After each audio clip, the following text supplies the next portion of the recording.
right. So, um, let's talk about free speech and censorship. But not in this country, not in the US, but in Israel. So, let's get right to the article from NPR. An Israeli raid of a famous Palestinian bookstore stokes censorship fears. All right.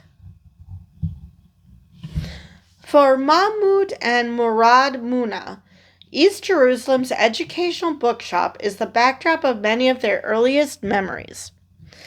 I crawled, walked, and learned to speak in the bookshop, Mahmoud Muna said in an interview on NPR's Morning Edition.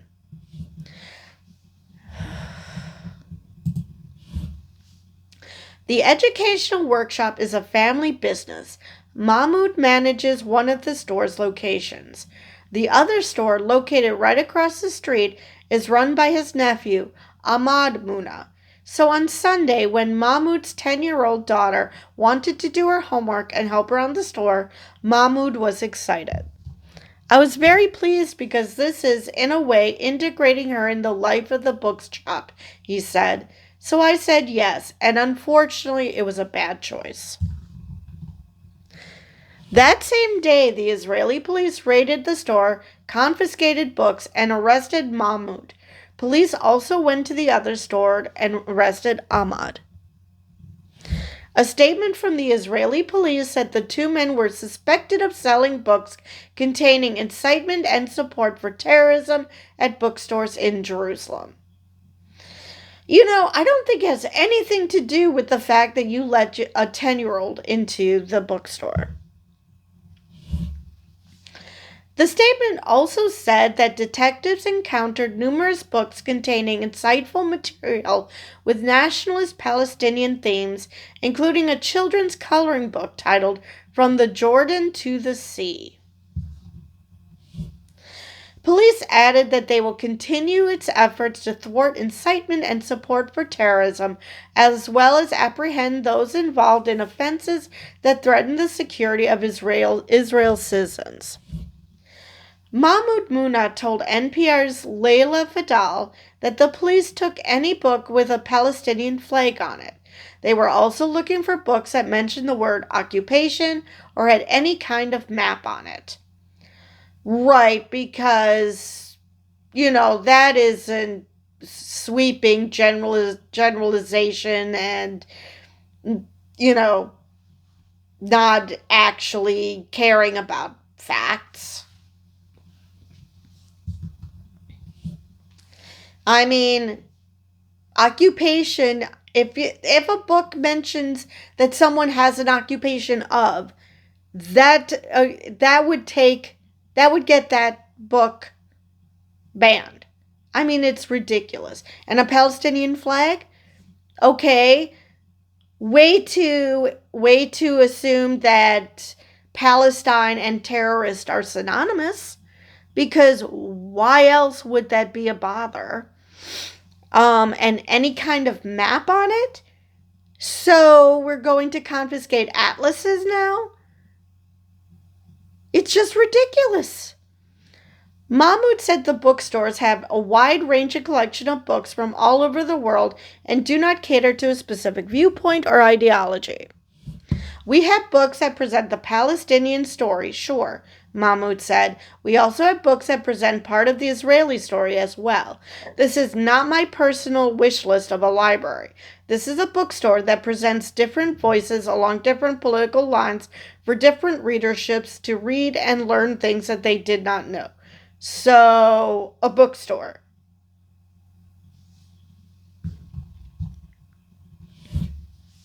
Unlike Israeli Jews and Palestinian citizens of Israel, Palestinians in East Jerusalem, where the bookshops are located, are subject to a different set of laws and face restrictions on residency rights, land ownership, and political participation. The United Nations has consistently affirmed that Israel's annexation and settlement of East Jerusalem since 1967 are illegal. Palestinians have been forcibly evicted from their homes in the area for years. Amnesty International has labeled Israel's treatment of Palestinians in the area as apartheid, a charge Israel denies. But it is. I mean, if you have a set of laws for one group of people, citizens of Israel, and a different set of laws on the territories that you occupy, in this case, Palestine, yeah, that's apartheid. I'm sorry that you don't like how definitions work and how words work, but that is what it is. This is not the first time the Israeli police have cracked down on speech in the country. Since the Hamas-led October 7th attacks on Israel, the government has ordered a boycott of left-leaning Israeli newspapers, such as Haaretz, accused journalists of militant activity, and banned a Palestinian movie from playing in theaters. So, in case you thought that there was, that Israel was not devolving, well, they probably, in the case of Palestine, they were never bastions of democracy. But in case you were thinking that this war isn't just an excuse to crack down on things the government doesn't like, there you go. It goes against Palestinians and Israelis. As long as you are not towing the party line of the Israeli government, you're a problem. And seriously, a Palestinian movie from playing in theaters? What the heck was the movie?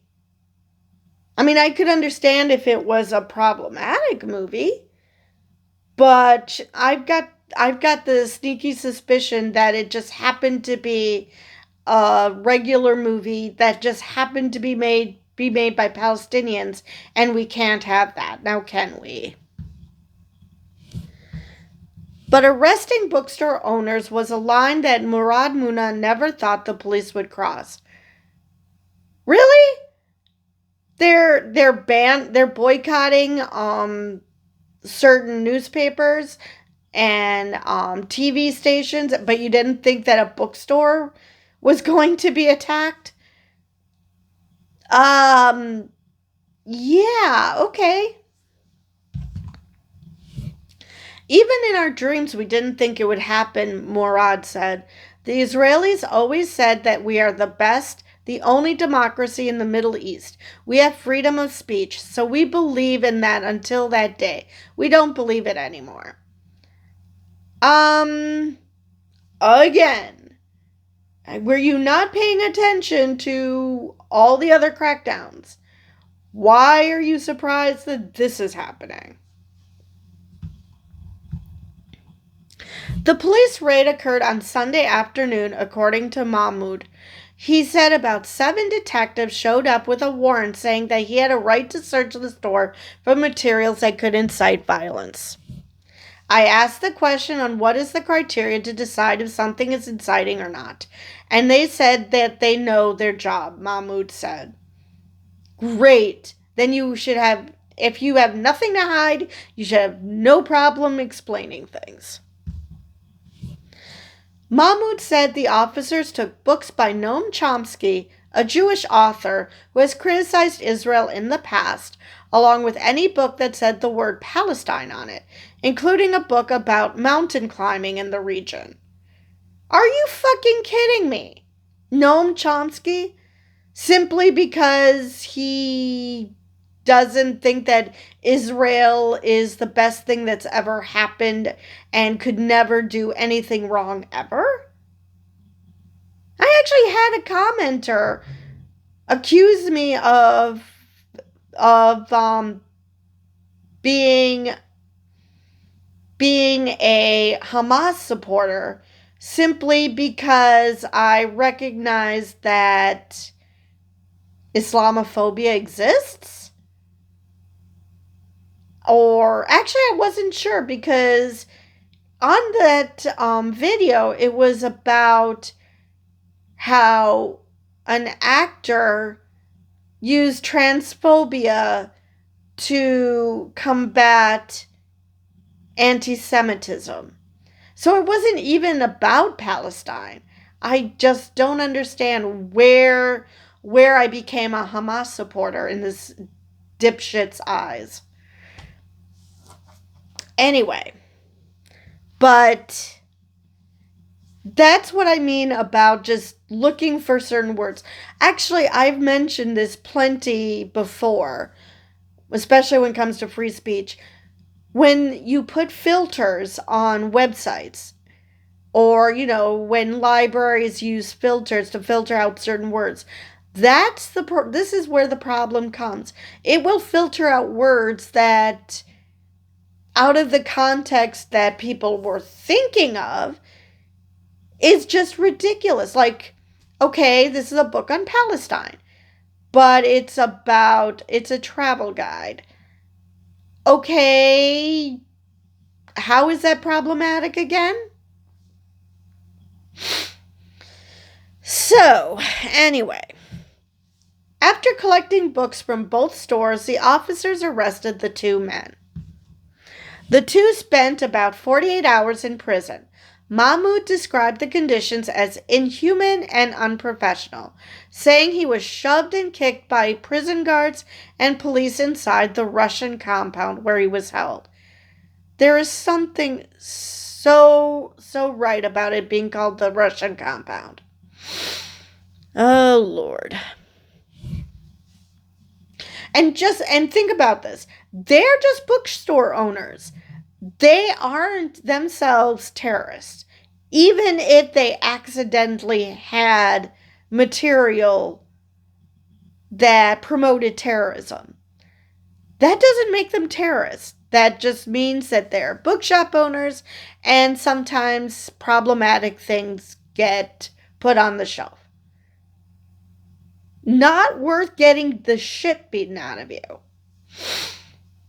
I was in a cell with 10 people in a space of maximum 4 by 4 meters, constantly being insulted and constantly being humiliated by the guards. Mahmoud said that everyone in the cell with him was Palestinian, and the guards assumed that they were all terrorists. Exactly, because, like I said earlier, we've gotten to the point where Palestine and terrorist seems to be synonymous, which it is not. Are there terrorists who are Palestinians? Of course. I'm sure there are Israelis who are terrorists.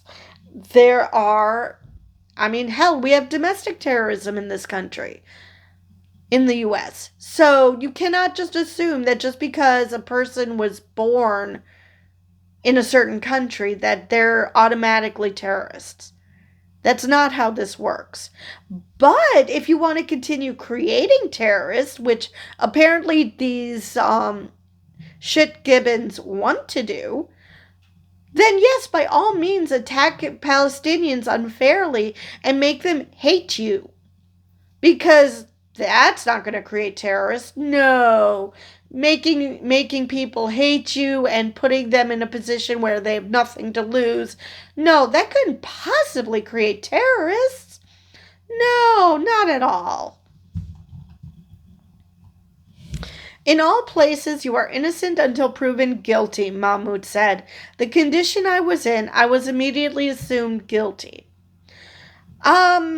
I know that's the case here in the U.S., but I don't know about all places, so I'm not gonna criticize there, but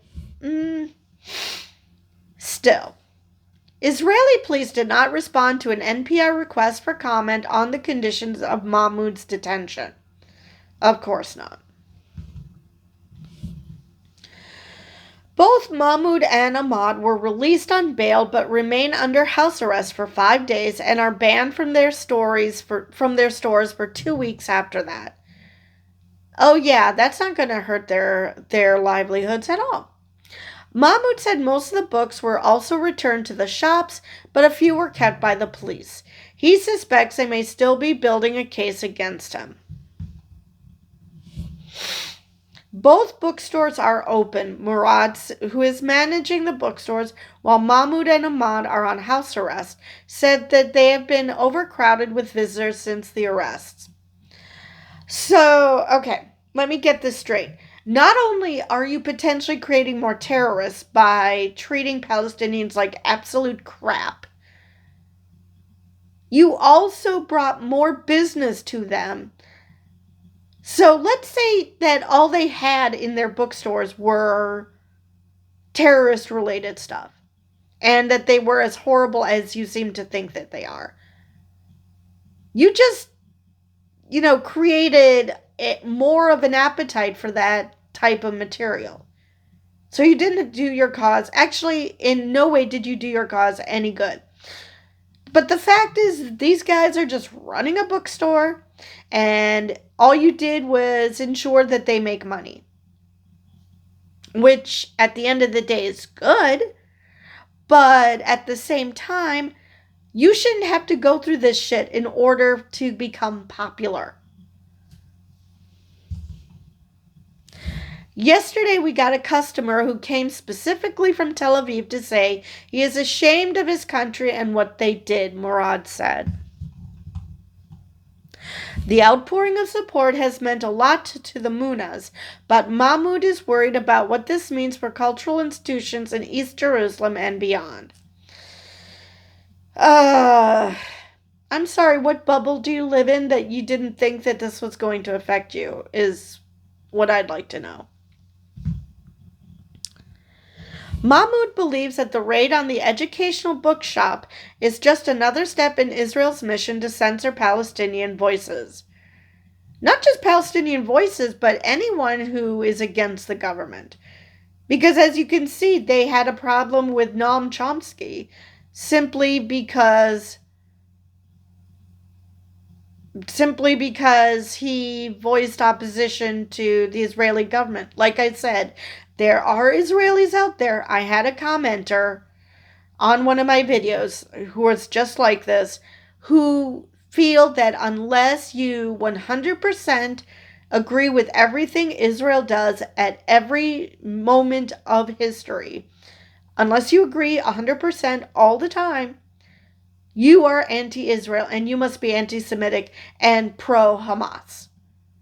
That is literally not how this works. There is nuance. You can point out how crappy the Israeli government is, but yet not hate Jews. I do not know why this has to be said. All right. Where was I now? He says that in recent years, the right-wing government in Israel has been targeting cultural institutions and that the raiding of the bookstore is another attack on free speech. This is, in a way, a sequence of events that is now coming to books and coming to bookstores. I hope this will be the end of it, he said. No, it won't be, because you saw what Trump is trying to do. The only thing that's going to prevent Trump from taking over Gaza is the fact that his buddies, Sisi and MBS, are like, hell no. That is probably the only thing that's going to stop him from trying to do that stupid shit of making Palestine the Riviera of the Middle East. And of course, minus any Palestinians in it, because, we don't want brown people there. We just want the good Israelis or something. It's just ridiculous. So, and I blame the Israeli public. I mean, there are so many people who are constantly,